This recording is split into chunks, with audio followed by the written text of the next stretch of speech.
কিন্তু আমরা এটা অনেকের প্রশ্ন যে ভাত, দুধ, ফল অনেকে অনেক এইগুলো নিয়ে অনেকে অনেক রকম কথা বলে, আলু ডিমের বিষয়ে অনেক রকম ভাষ্য আছে। এখন মনে করেন প্রশ্ন ছিল আমরা খাবোটা কি আসলে, বা এগুলো আসলে কি একেবারে বাদ দিতে হবে? না, বাদ দিতে হবে না। আপনার যোগের উপরে আল্লাহ সৃষ্টি কোন খাবারই খারাপ না। জি, যখন পেটে খাবার থাকবে তখন পেটে পুরো অ্যাসিড তৈরি করে।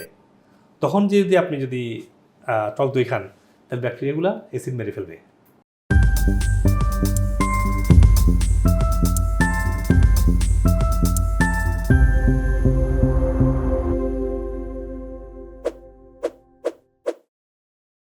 আল্লাহ সৃষ্টি প্রত্যেকটা খাবারই কোনো কোনো ক্ষেত্রে উপকারী, কোনো না কোনো ক্ষেত্রে।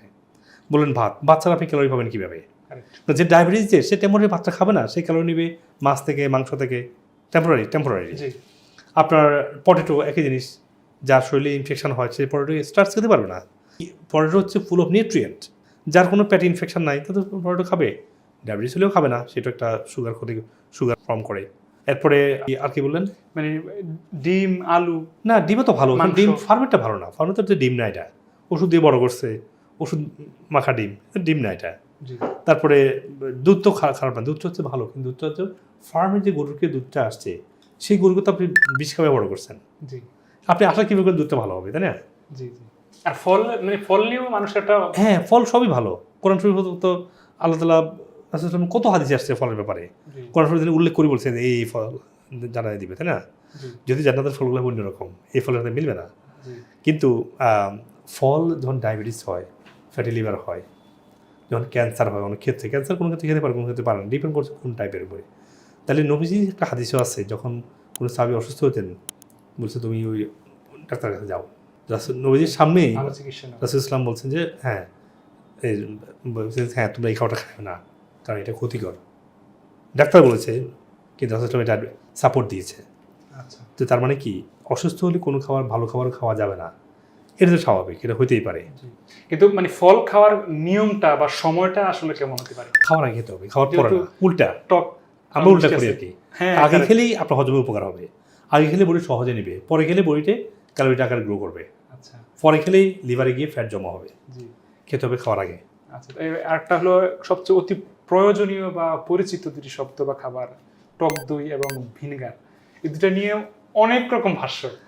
আগে খাওয়া একটু যদি নতুন করে আবার একটু ব্যাখ্যা দিতেন, জানতে চায় মানুষ। ভিনেগার এবং টক দই খেতে হবে খাবারের ঠিক আগ মুহূর্তে, কারণ এগুলা ভিনেগারের মধ্যে একটা ব্যাকটেরিয়া আছে, টক দই ব্যাকটেরিয়া আছে, দুটোর মধ্যে অ্যাসিড আছে, এটার মধ্যে অ্যাসিডিক অ্যাসিড, এটার মধ্যে ল্যাকটিক অ্যাসিড, দুই ধরনের অ্যাসিড আছে। জি, অ্যাসিডটা ডাইজেশন এনভায়রনমেন্টটা তৈরি করে, ব্যাকটেরিয়াটা সোজা চলে যায় ইন্টেস্টাইনে, চলে যায় গিয়ে ওয়েট করে যে আপনি খাবার খাবেন, তারাও খাবার খেয়ে তারা গ্রো করবে। তার মানে খেতে হবে খাবারের আগে, একটু আগে। ভুলটা যেটা করে মানুষ খাবারে আধা ঘন্টা আগে খেতে বলে, 10 মিনিট আগে খেতে বলে, এটা সিলি, এটা কোনো মানে হয় না। মানে একসাথে নিয়ে আগে ওটা খাবে, একসাথে নিয়ে আগে ওইটা খাবে। খাবারগুলো একসাথে হ্যাঁ, নিবে যা। কিন্তু দুইটা আগে খেলে তেমন সমস্যা নেই, কিন্তু অ্যাপল সাইডার ভিনেগার আগে খেলে সমস্যা। কারণ অ্যাপল সাইডার ভিনেগারের যে অ্যাসিডটা পেটে ক্ষতি করতেছে, লাইনিং গাট লাইনিং ক্ষতি করতেছে। খাওয়ার ঠিক আগ মুহূর্তে খেতে হবে। আর সবচেয়ে ভালো অ্যাপল সাইডার ভিনেগারটা খাওয়ার শুরু করে একটু পরে খাওয়া, যাতে বডি তার নিজস্ব অ্যাসিড তৈরি করুক খাবারের জন্য, পরে আপনি এডিশনাল সাপোর্ট দেন। যারা নিয়মিত ভিনেগারটা আগে খাবে তাদের শরীর অ্যাসিড তৈরি করা ভুলে যাবে। তো আগে খাবে তারা, যারা একদম গ্যাস্ট্রিকের অবস্থা খুবই খারাপ তারা খাবে, না পারলে খাবারের মাঝখানে খাবে। আর দইটা, টক দইটা খাবারের পরে খেতে পারে, তখন ব্যাকটেরিয়া বেনিফিটটা পাবে না, একটু টকের বেনিফিটটা পাবে। আগে খেলে টকের বেনিফিটটা যেটা পাবে, অ্যাসিডিক পিএইচটা কমবে, জি, প্লাস ব্যাকটেরিয়াটা গ্রো করবে। আর মাঝখানে খেলে ব্যাকটেরিয়া বেনিফিট পাবে না, কারণ যখন পেটে খাবার থাকবে তখন পেটের পুরো অ্যাসিড তৈরি করে। তখন যদি আপনি টক দই খান তাহলে ব্যাকটেরিয়াগুলো অ্যাসিড মেরে ফেলবে। আচ্ছা, তার টক দই যে ব্যাকটেরিয়াল বেনিফিট আপনি পাবেন না। আচ্ছা। সুপ্রিয় দর্শক মণ্ডলী, আপনারা আপনাদের স্বাস্থ্য যে কোনো প্রশ্ন, যে কোনো পরামর্শ, যে কোনো সাজেশন আমাকে কমেন্ট সেকশনে দিবেন। আমি যথাসাধ্য দ্রুত উত্তর দেওয়ার চেষ্টা করবো ইনশাআল্লাহ। আপনাদের পরামর্শ অনুযায়ী আমি পরবর্তী ভিডিও এবং টপিক ঠিক করতে পারবো। আপনি আপনার স্বাস্থ্য সমস্যার জন্য যে কোনো বিষয়ের যে কোনো সাপ্লিমেন্ট চান, আমাদের ওয়েবসাইটে intakematch.com গিয়ে দেখবেন যে রোগভিত্তিক সাপ্লিমেন্ট বান্ডেল করা আছে। আপনি ওখান থেকে সহজেই ওয়ালমার্ট, ইবে, অ্যামাজন, যেভাবে চান আপনি সেই প্ল্যাটফর্ম থেকে কিনতে পারছেন। এবং আমরা পৃথিবীর সব জায়গায় কুরিয়ারের মাধ্যমে দ্রুত আমরা পৌঁছে দিচ্ছি, কোন ধরনের হেসেল ছাড়াই। আর যদি আপনি মনে করেন যে না, আপনার স্বাস্থ্যের অনেকগুলো সমস্যা আছে বা কোন সাপ্লিমেন্টটা কিনবেন বুঝতে পারছেন না, এবং আপনি পৃথিবীর যে কোনো প্রান্ত থেকেই, সেটা বাংলাদেশে হোক, আমেরিকাতে হোক, যে কোনো ব্রাঞ্চে আপনারা আসবেন, আমেরিকা থেকে ট্রেন এবং আমার ট্রিটমেন্টটা পুরোপুরি ট্রেন হয়ে তারা আপনাকে এই ইন্টিগ্রেটিভ পদ্ধতি চিকিৎসাটা দিচ্ছে। তো যে কোনো সমস্যা আপনাকে এই হোলিস্টিক পদ্ধতিতে সুস্থ হওয়া দরকার হয় আপনার। অ্যাটলিস্ট 6 মাস কনস্ট্যান্ট ফলো থাকবেন, দেখবেন যে কোনো রোগ থেকে যেভাবে আজকে সায়েন্স ডিসকভার করছে যে রুট কজ থেকে সুস্থ হওয়া সম্ভব। আপনাকে 24 ঘন্টা আপনি ডক্টরের সাপোর্ট পাচ্ছেন। আমি যদি আমেরিকাতে আছি, বাংলাদেশে আমার নামে অনেক পেজ তৈরি করে অনেক রং ভিডিও বানায় আমার বিরুদ্ধে, আর আমেরিকাতে বসে আমাদের এগুলো কন্ট্রোল করা সম্ভব না। সেজন্য আপনার পেজগুলো অ্যাভয়েড করে এই জন্য লাইক সাবস্ক্রাইব করে রাখুন। আমেরিকার নাম্বার 1 সাপ্লিমেন্ট, সত্যিকারের ডক্টর গাইডলাইন এবং এভিডেন্স বেস হেলথ টিপস গুলো আপনি এখানে পাবেন ইনশাআল্লাহ। আল্লাহ হাফেজ, আসসালামু আলাইকুম ওয়া রাহমাতুল্লাহি ওয়া বারাকাতুহু।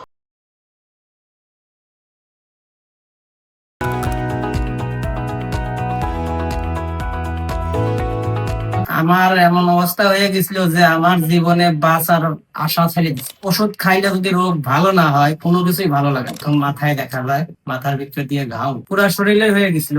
আল্লাহর রহমতে এখন আমার মোটামুটি শরীর থেকে চলেই গেছে, একেবারে সম্পূর্ণই ভালো। এখন যে অবস্থা আছি, একটা বাঁচার আশা পাইতেছি। নুরুল আলম ভাই, আপনার ডায়াবেটিস কবে থেকে? আপনার আমার 6 বছর। কেমন ডায়াবেটিস ছিল, এখন কেমন? আমার ফার্স্টে ডায়াবেটিস ধরা পড়তো না, আমার 24 ছিল আমার ডায়াবেটিস। ওরা আমি 24 থেকে এখন কত আছে?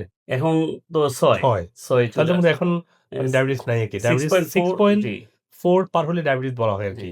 আমার হার্টে 4টা ব্লক ধরা পড়ছে, 98% একটা এবং বাকি 3টা হচ্ছে 85%। আলহামদুলিল্লাহ আমি 20 দিনে অনেকটা আলহামদুলিল্লাহ রিকভারি করছি। উনি বলছেন ডায়াবেটিস ছিল 23-24 ছিল, এখন ডায়াবেটিস 4-এ চলে আসছে। 4 হচ্ছে আমার কাছে 4 না, আমার 5-এ আছে। মানে কদিন লাগছে আপনার? আমার তো 10 দিনের মধ্যে আমার ডায়াবেটিস এখানে চলে আসছে। মানে 10 দিনের মধ্যে সুগারটা ফ্ল্যাটে চলে আসছে।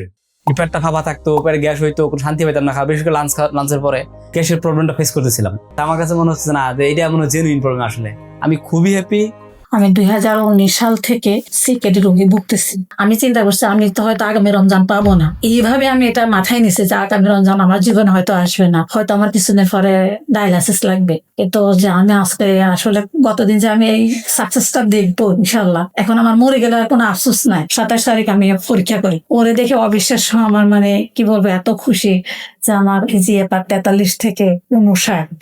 মাথায় ব্যথা আসলে 5 ঘন্টা 6 ঘন্টার মতো এরকম আমার কষ্ট হইতো আর কি। সচরাচর আমরা যেটা করি আর কি, যে মাথা ব্যথার যে ওষুধগুলো আছে সর্বোচ্চ আমরা টাপনিল যেটা ব্যবহার করতাম। আমার অবস্থাটা এরকম হয়েছে যে শেষ সময় আমার টাপনিলও বেশি একটা কাজ করতো না। আমার ধারণাই ছিল না যে বাংলাদেশে এরকম একটা ট্রিটমেন্ট আছে। আমার এখন আলহামদুলিল্লাহ বলতে গেলে আমার পেইন এখন হয়ই না আলহামদুলিল্লাহ। আমি নিজেও অবাক যে উনি মানে কে নিয়ে ভর করে, লাঠি দিয়ে ভর করে এসেছিলেন। তো আজকে ওনাকে দেখলাম উনি লাঠি ছাড়া হাঁটছেন, তো ভালো জিনিসটা সত্যি এনকারেজিং। অস্টিওআর্থ্রাইটিসের অনেক চেঞ্জ ইমপ্রুভ হয়েছে এবং পার্কিনসন্স এর সাইনটা একটু কমে আসছে, অনেক কমে গেছে। আমি এখন লাঠি ছাড়া হাঁটি, আমার দলের যে ব্যথা ছিল ব্যথা নাই।